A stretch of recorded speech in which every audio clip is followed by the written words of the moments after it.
Hey, it's Nay, and welcome back or welcome to Nay's Little Garden. So we're gonna do a quick little video. There's just a couple things I wanted to point out. So grab your little drink, a little snack, and let's Hopsky jump right into it. So first things first is I have harvested from my garden already. Nothing crazy. A few peas, a couple strawberries, and something else. I can't remember. Oh, wow, crazy. Anyway, over here is a couple more strawberries. So it's a lot going on in here. I think I'm gonna pull out these lettuces. I will. They will be consumed. They're not be going to waste. But a lot of my tomato plants are also have a lot of flowers at this point. I'm looking to see if anything has turned into a little tomato yet. Not on these.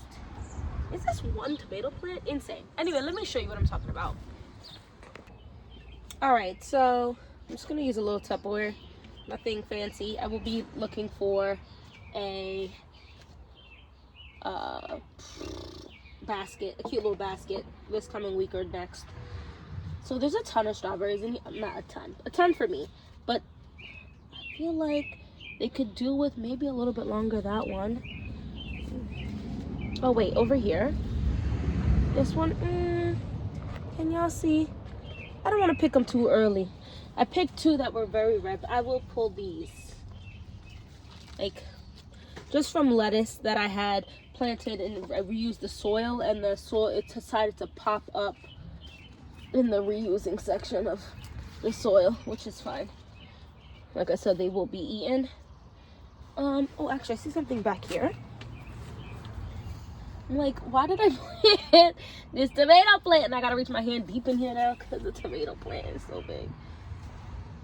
Nah, that one still needs a little work too. But there is like at least 10. I feel like I'm being very soft-hearted with that number. There's probably like 15 to 20 in there of strawberries.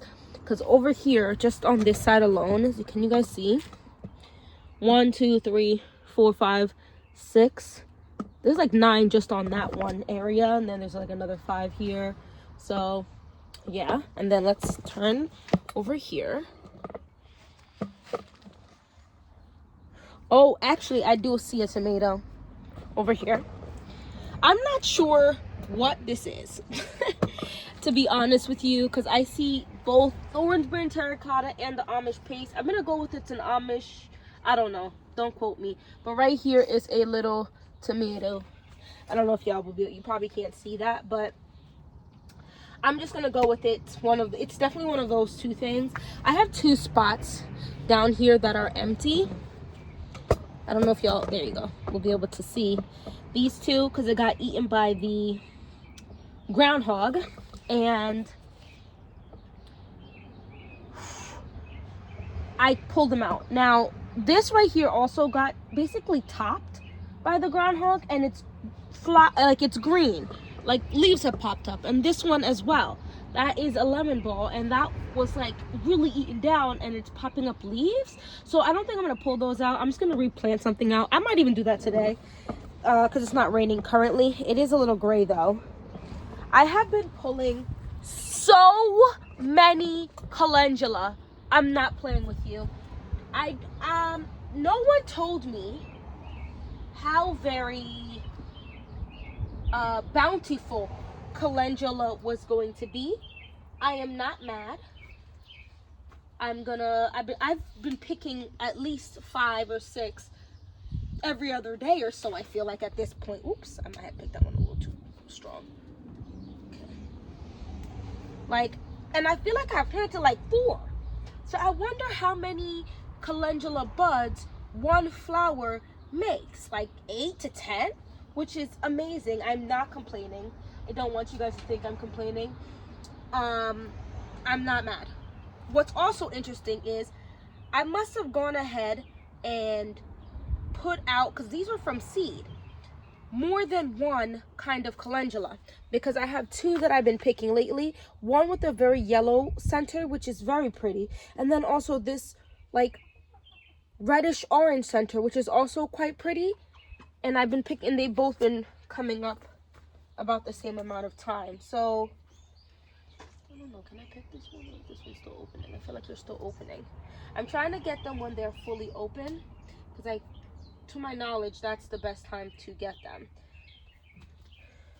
So pretty. And I'll probably show you today also what I've been doing to dry them out. Nothing amazing. Nothing phenomenal. Okay. We're going to talk about the Jumgo right behind the phone, but right now I want to talk about these. We planted these out together. The video of me planting these out should have gone out already. I planted 5 plants in this 3x3 raised bed that I built out of pallet boxes last year. And I just planted 2 tomatoes, an eggplant, an okra, and a pepper plant in the middle. I did that because I wanted to give these things enough space to grow, essentially. Because I feel like I'm underestimating how much space sometimes things are needing, because things are just flourishing already. And then I also planted over here, oops, can you guys see? Another okra, a pepper plant, an eggplant, and another tomato plant. Now, hold on. I do want to talk about, they look like they transplanted actually fairly well. Nothing really went ahead and like wilted down a little bit, or you know, sometimes things just start like laying over and getting really sad and dopey and stuff. I didn't really see that with those that I planted out. We did have a burst of nice warm weather that also was accompanied by some rain, which then prompted me to water inside of there. My garden is flourishing. I think that gardening is very subjective, which is funny, right? Because you would think gardening is like a science, and there is a sciencey aspect to it, but there's so many variables that can take place when gardening that I think just go ahead and experiment. Because I hear some people talk about how rainwater could destroy their garden, and you have to take all of these preventative measures in order to make sure your garden, you know, doesn't, and like can still thrive. And then I hear other people say like, oh, also please make sure to take time that you water a lot, and rainwater is the best, and my garden looks the best in June because it rains quite a bit here. Like there's just, you know, it's gonna feel like it's what's the word, like it's, who's telling the truth? They both are, all of them, right? Because in some spots there's a high humidity, so then when you have high humidity and a lot of rainwater, I can see how disease may take place. But for me specifically, at least right now, I am new to this, not yet true to this.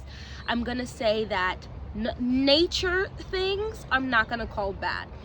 Rainwater so far has not caused me any particular problems. I think the rain has actually done my garden a lot of good. This time last year, I'm not sure if I had planted yet, so it's hard to do comparisons. We'll do this again next year because I'll do another relatively early or very early start to gardening as well. But I feel like it took my garden a little bit to like burst with life, and I think part of that is because I started later, so it was already getting quite warm. And there are videos of me, because I did record it, okay? You can go back and look, where I feel as if I had a okay harvest. I really did have a pretty decent harvest for how late I started, and I kind of just flung things all over the place, right? And in the first couple years of gardening, I'm hearing how like pests are not aware that you have stuff here, right? So enjoy that or whatever. But now I feel like you see a little thing, you're like, okay, what could this be? and you can go into over analyzing mode. In the real world being the wilderness, right? The strongest survive. Okay, it's like, may the odds ever be in your favor, right? So out there, you're gonna see stuff live through insane things.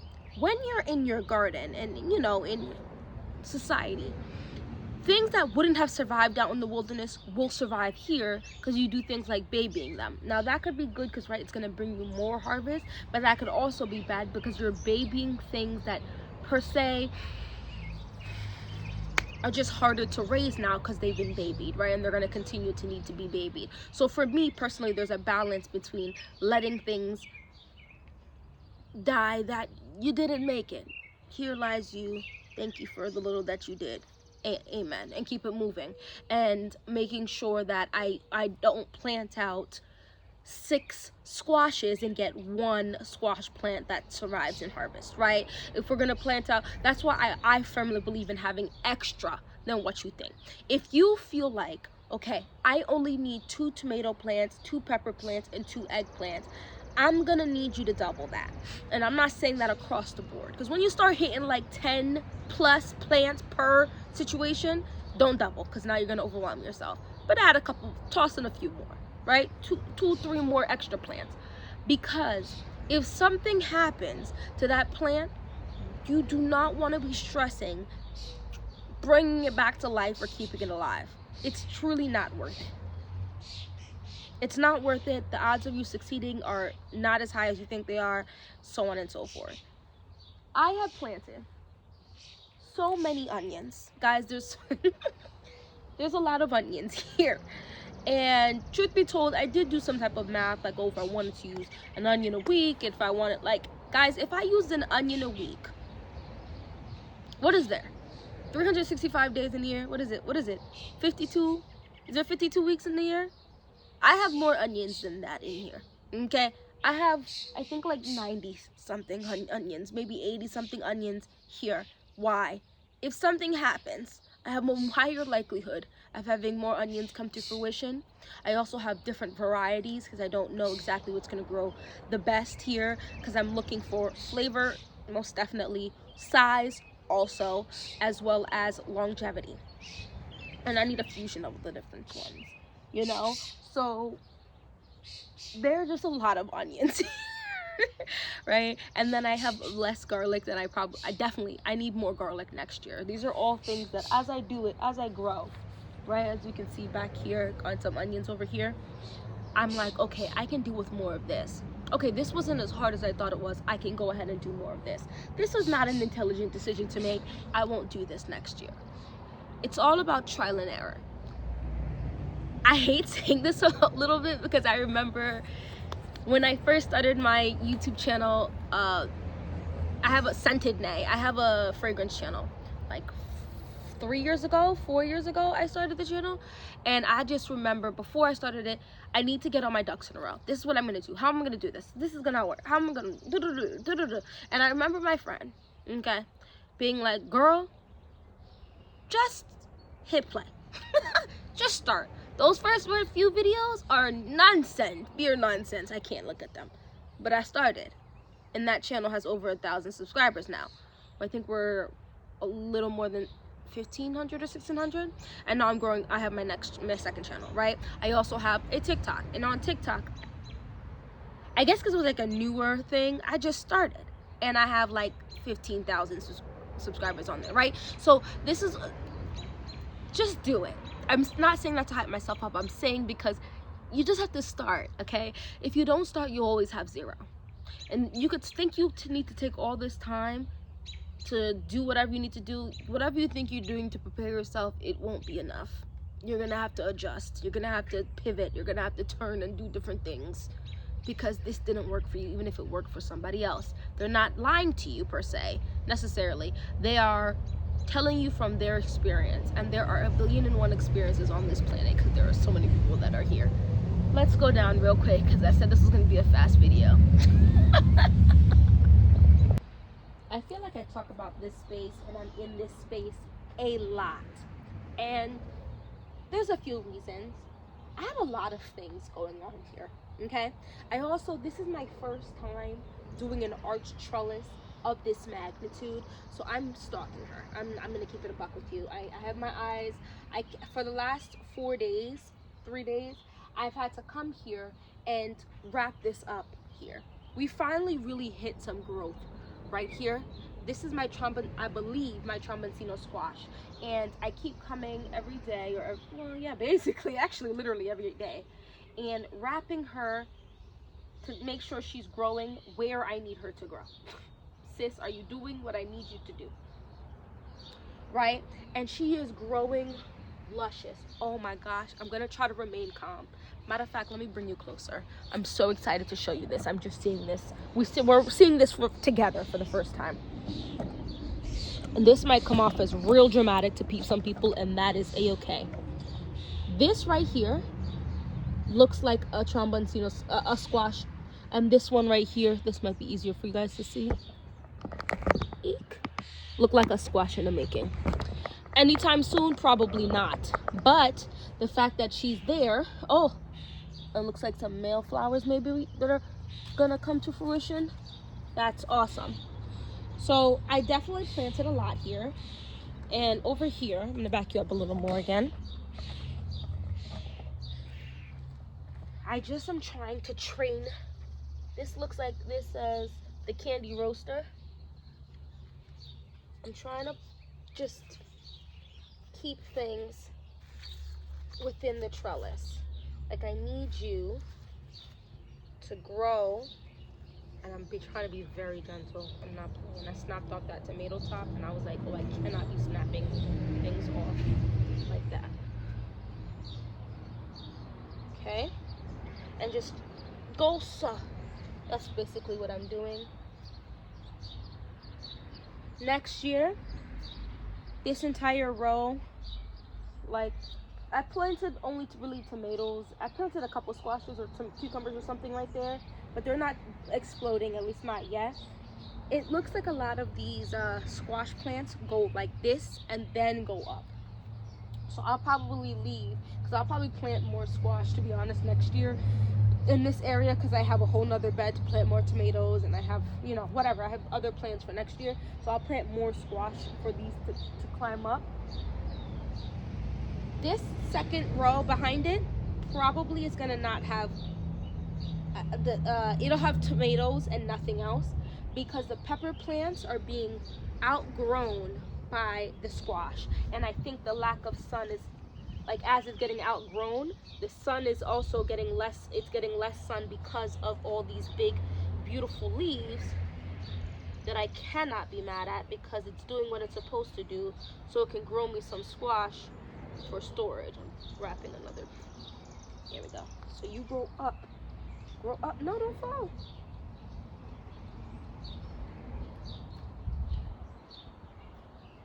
Oh yeah. Let's see.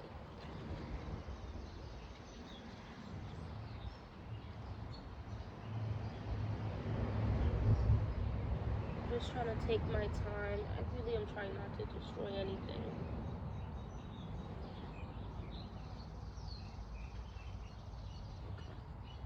Oh, maybe if I wrap you.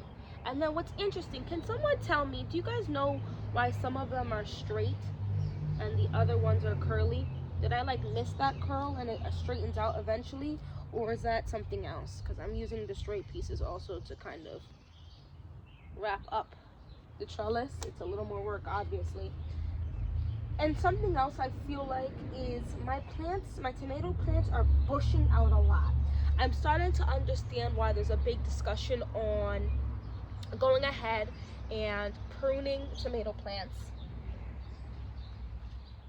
And I've decided I'm not gonna prune crazy this year. I want to see what the tomato plant does, but I do have to prune some. I do, which I've been doing just a little bit here and there, because they do need some oxygen. So as they're growing up, I'm pruning really down at the bottom. A lot of things are opening up flower-wise, which is wonderful to see. You can really tell, oh, look at the bottom leaves are super yellow, and the top leaves or not. And you know, I think at that point that's the plant telling me personally it don't need those bottom leaves anymore. Hi, what are you? You are Long Island cheese.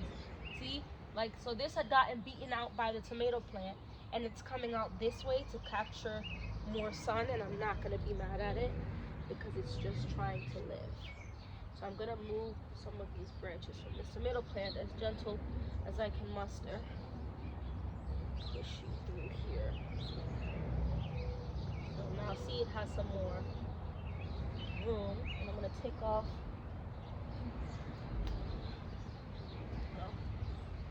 So now I just opened up a little space. I know you can't see directly to what I'm doing, but I don't want like you trying to mimic me hard. Just like think about the whys of what I'm doing. And I feel like the more you start gardening, the more you're like, I don't want to mess too crazy with what's going on, but sometimes it does need a little bit of intervention.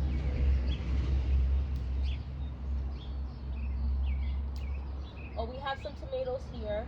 I'm not sure what tomato this is. It's like we lost the tag, or maybe we never had the tag. These are so green, but they're like touching the ground, so I'm gonna break just the bottom off.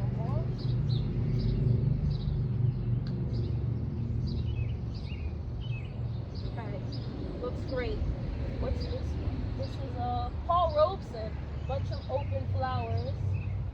And I've also been coming and just kind of like tapping, making sure like pollen is moving and stuff. I'm gonna show you the peas that I've been plucking from. I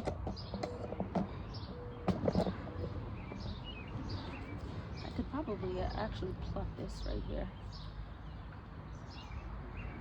It's a little small, but I feel like they're pretty good. Well, this isn't that small, but I don't like to make things get too big except for like tomatoes and stuff, but like beans and peas, I'm eating them fresh. You want them a little on the younger side. Yep, and I do. I poop on my leaves. Nasty, stinky. I'm gonna leave the rest of them, they're smaller. I did, like I said, just pick some. And I do wash my produce before I put this in my mouth, because as you can see, there's bird poop on the leaves and stuff. So you just want to take time with that. I gotta show you this onion. I have to show you this onion. Is it gonna break any records? Absolutely not. Am I proud of myself? Absolutely. I think this is the same onion I showed you guys before, and I'm gonna keep showing you. Look at her. Look at her. Can you see her? Oh, and then this one is looking good. Oh, look at these onions. They are growing. See, is this snapped? No, it looks okay. Good. Holy moly.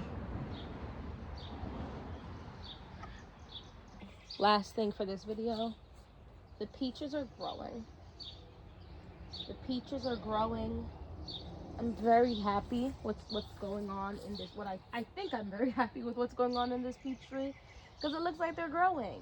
Like some of them have died off. I plucked off others, so that's fine. Because I'm in my eyes, if I can pull off 4 peaches this year from this peach tree that we will eat and be like, ooh, I will be happy. I planted this only a couple months ago. A month or 2 ago. Yeah, see, 2 are eaten off. I have to wrap this tree. This one bites into it, and this one dropped. Oh yeah, there's like 3 on the floor. So I'm gonna wrap this tree. We do have a lot of birds here, so the birds have probably been picking at them too. But just 4 peaches would make me happy. 4 good ones, I should say. But I've been pruning this. I don't want it to get too heavy, like way down. I am going to wrap this. Maybe like the next time we have a sunnier day, I'll come through. I want to buy the one that like tied, like I can cinch it. So I just, in the next week, I'll probably just buy that instead of just throwing one randomly over it. That way I can feel like it looks a little more tidy than to, like I said, just fling something over the top of it. Anyway, that's all I want to talk about in this video. We ended up talking a lot longer than I thought, but that's why I say grab you a drink and a snack. One quick thing. I'm not going to show it to you. I don't know if the sweet potatoes are going to make it. The little groundhog diggity dog did get into the thing, and I don't know if even there's enough soil. And I'm like, can I just toss soil on top of that? Y'all let me know. My neighbor, I have expressed concerns, and my neighbor's like, I'm going to catch him. So I think he's gonna catch him. Or if he already did catch him, because I haven't seen any damage in the last 2 or 3 days. So yeah, I don't know. Can I just toss more soil into the grow bag and it'll be fine, or is that like a loss because the roots have been slightly disturbed? It's not quite a bit. I mean, most of them are still standing, so that I will take as a good thing. But yeah, thank you so much for watching this whole video, and we hope I'll see you in my next one. Bye bye.